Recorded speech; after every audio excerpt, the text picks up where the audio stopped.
En las sociedades en decadencia observo que se habla mucho de derechos, pero poco de deberes, y sin deberes la justicia pierde su equilibrio.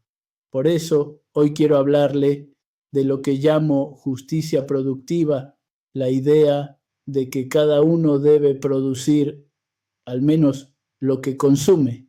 Me pregunto, ¿qué sucede cuando a algunos se les asignan solo derechos y a otros solo deberes? ¿Qué pasa cuando la política premia la vagancia y desalienta la productividad? En este análisis voy a mostrarle cómo la llamada justicia social muchas veces termina siendo una injusticia social, perjudicando a todos, incluso a quienes dice proteger.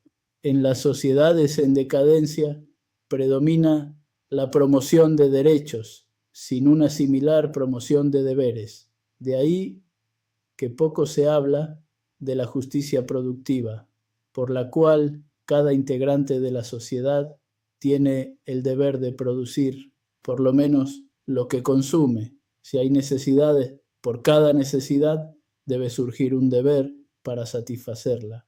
Por el contrario, cuando solo se promueven derechos, se dice que por cada necesidad surge un derecho, lo que constituye la denominada justicia distributiva o justicia social, cuando algunos sectores de la sociedad son excluidos del deber de producir. Se presupone que se trata de vagos e inútiles, mientras que otros sectores son obligados moralmente a producir para compensar la deficitaria producción de aquellos, siendo este el caso de los empresarios. Los políticos populistas y sus seguidores tienden a promover esta desigualdad, asignando solo derechos a algunos y solo deberes a otros, mientras que la verdadera igualdad es la que reconoce iguales deberes e iguales derechos para todos. Desde la política se promueve la vagancia e irresponsabilidad de los sectores poco productivos y se desalienta la laboriosidad y productividad del sector empresarial. De ahí que muchos suponen que la principal misión de los gobiernos implica igualar económicamente a todos, quitándole a los que producen y dándoselo a los que poco o nada producen.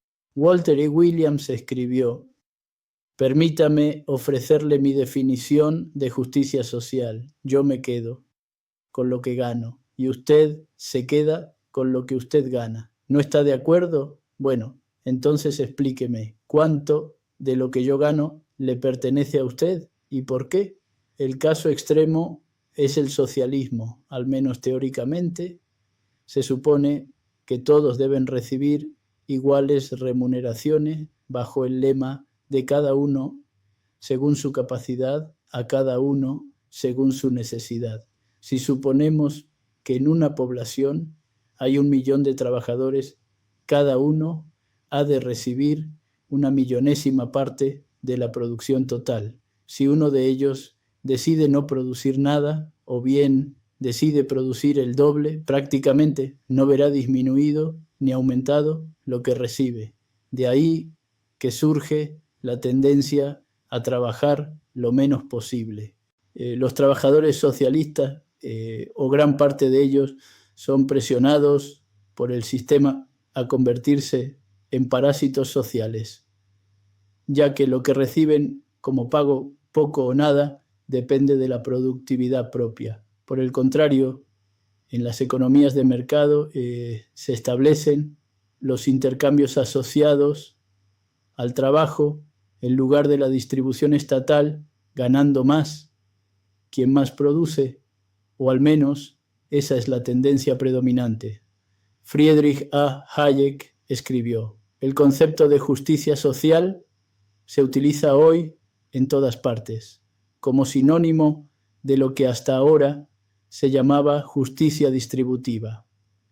Este concepto proporciona tal vez una idea algo más clara de lo que él puede significar y muestra al mismo tiempo porque no puede ser aplicado a los resultados de una economía de mercado. No puede haber una justicia distributiva, donde nadie distribuye nada. La justicia tiene sentido solo como regla de comportamiento humano.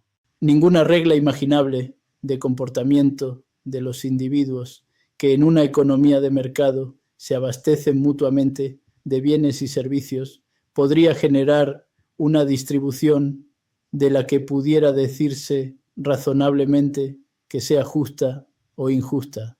Los pobres resultados económicos logrados en los países socialistas son similares a los que se producen en algunas sociedades africanas debido a tradiciones poco favorables a la producción. Hayek escribió al respecto: dicen los informes que en África hay comunidades en las que los jóvenes capaces se muestran reacios a servirse de métodos comerciales modernos y por ello hallan imposible mejorar su situación, porque las costumbres de la tribu les piden que compartan con el clan el producto de su mayor laboriosidad, de su capacidad y de su fortuna. El aumento de sus ingresos significaría simplemente para estas personas capaces que tendrían que compartirlos con un número creciente de beneficiarios. De ahí que les resulta imposible elevar su nivel de vida por encima del promedio de su tribu. De breve lectura liberal de Detmar Doering, compilador, editorial Duncan, Buenos Aires, 2004. La mayor injusticia puede advertirse cuando, de alguna forma, cultural o involuntaria, se obliga moral o materialmente a los más capaces a compensar el trabajo y la producción deficitaria de los demás. En el socialismo llega a tener valor aquello de que el vivo vive del sonso y éste del trabajo. Y cuando el sonso deja de trabajar para no ser explotado por los vagos y los ineptos vía Estado, la economía se deteriora irremediablemente. De ahí que la justicia social vendría a ser realmente una injusticia social que perjudica a todos, ya sean aptos para la producción o bien ineptos para ello.